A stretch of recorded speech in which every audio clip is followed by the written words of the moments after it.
Okey. Pagi ni itu pendidikan moral tahun 6. Cuma prima seorang je. Tajuk kita hari ni ialah bertindak adil, eratkan hubungan.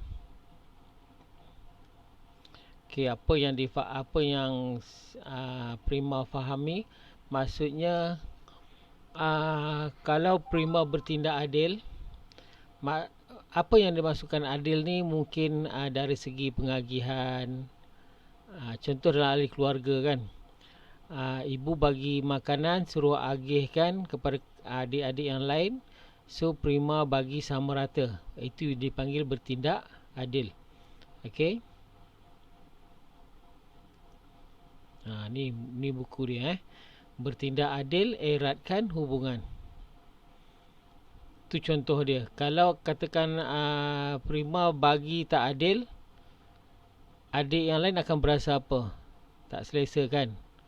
Marah kan, kenapa dia kurang, kenapa abang lebih. Okey, so dia akhirnya akan jadi pergaduhan. So bukan mengeratkan hubungan, dia merenggangkan lagi hubungan. Okey, saya harap prima faham kan.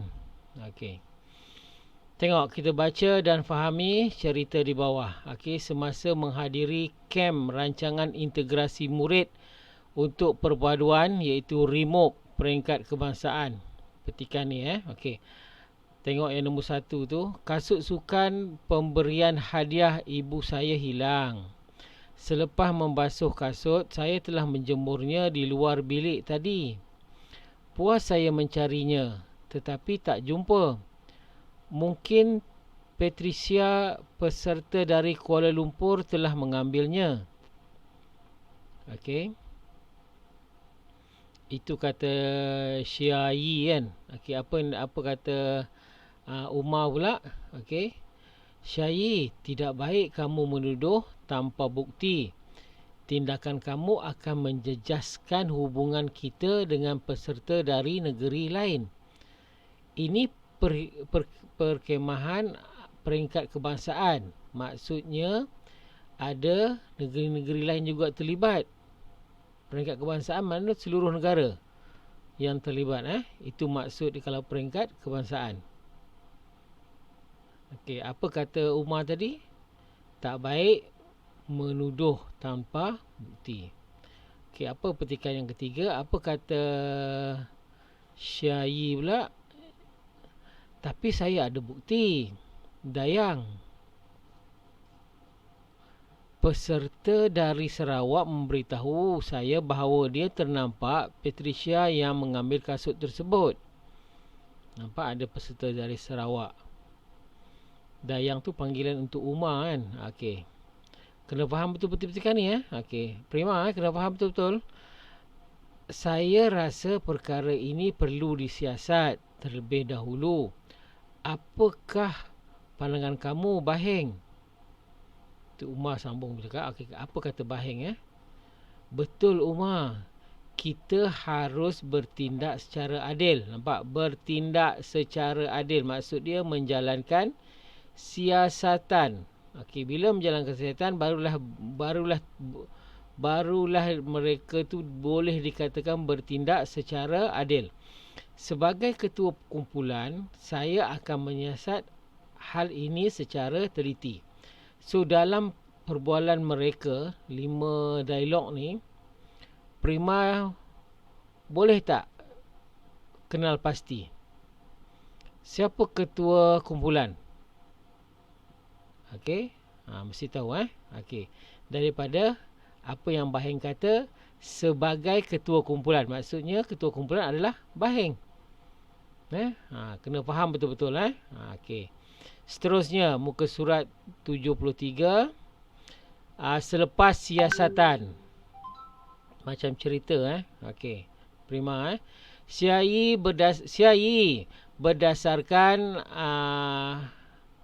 siasatan yang dilakukan, memang benar Patricia telah mengambil kasut kamu.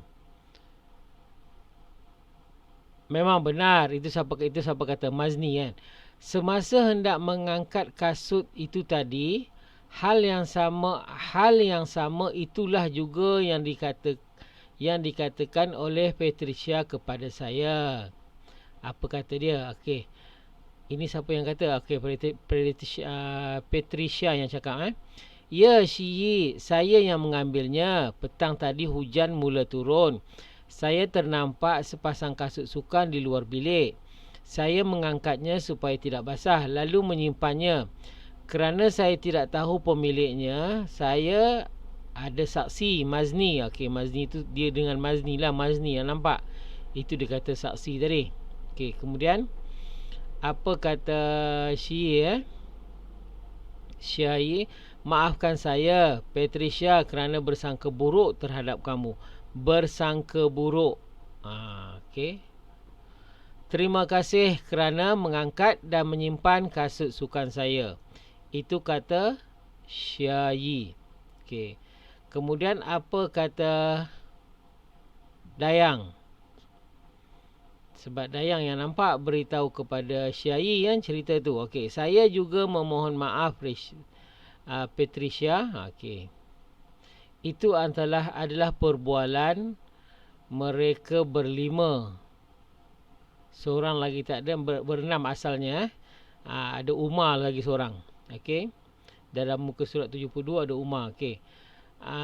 Watak-watak yang dalam ni Prima boleh kenal pasti siapa yang ada dalam cerita ni. Sebabnya kiranya ada soalan, Prima faham. Kira kata berapa orang yang terlibat dalam perbualan tersebut. Okey. Di samping cikgu ajar moral, cikgu juga minta Prima faham jika ada soalan pemahaman yang sebegini. Okey. Untuk meningkatkan lagi pemahaman Prima. Okey. Kemudian apa latihan asah minda, ada 2 soalan. Cikgu nak Prima jawab nanti soalan-soalan, dan juga cikgu berikan nanti latihan cikgu nak Prima bina 5 ayat daripada petikan. Cikgu dah senaraikan, nanti cikgu beri dalam WhatsApp Prima. So cikgu harap Prima siapkan tugasan untuk hari ini. 1.5 jam moral hari ini. Cikgu bagi tugasan, Prima siapkan je lah. Okey. Kalau dah siap nanti snake gambar buku yang dah siap, hantar ke cikgu. Hantar gambar je lah. Okey. Boleh Prima? Okey, cikgu harap Prima dapat belajar sesuatu pagi ni. Okey, pagi ni cuma moral. Cikgu pun cuma moral. Prima pun cuma moral pagi ni. 1.5 jam lama. Jadi cikgu beri tugasan pun agak banyak juga. So cikgu jangkakan boleh siap lah hari ni. Okey, Prima, kita jumpa lagi hari minggu depan. Moral hanya minggu depan ada. Okey, kita jumpa lagi Prima. Okey, bye bye.